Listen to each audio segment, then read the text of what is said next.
रहस्यमयी genetic disc.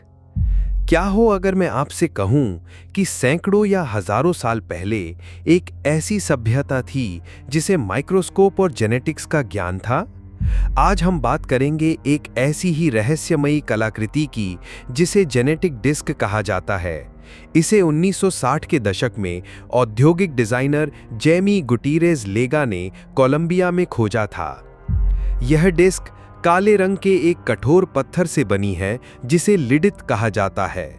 इसकी सबसे हैरान करने वाली बात इस पर उकेरे गए प्रतीक है। इन प्रतीकों में मानव सिर, गर्भ में भ्रूण और सबसे महत्वपूर्ण जीन और क्रोमोसोम जैसी संरचनाएं दिखाई गई हैं। विशेषज्ञों का कहना है कि ये आकृतियां इतनी सटीक हैं कि इन्हें केवल माइक्रोस्कोप के बिना बनाना असंभव है। इस डिस्क के समर्थक दावा करते हैं कि यह प्राचीन सभ्यताओं के उन्नत ज्ञान का प्रमाण है। उनका मानना है कि इस डिस्क पर गर्भधारण की प्रक्रिया, जेनेटिक कोड और यहाँ तक कि डीएनए की प्रतिकृति यानी रेप्लिकेशन को भी दर्शाया गया है।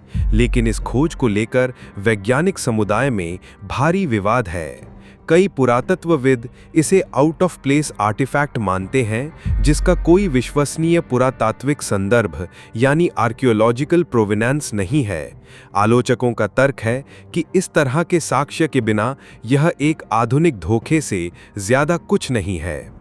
पत्थर पर की गई नक्काशी की शैली भी किसी ज्ञात प्राचीन संस्कृति से मेल नहीं खाती। तो क्या ये डिस्क सचमुच प्राचीन ज्ञान का प्रमाण है या फिर एक बहुत ही चतुर चाल? आज भी जेमी गुटीरेस की जेनेटिक डिस्क एक रहस्य बनी हुई है।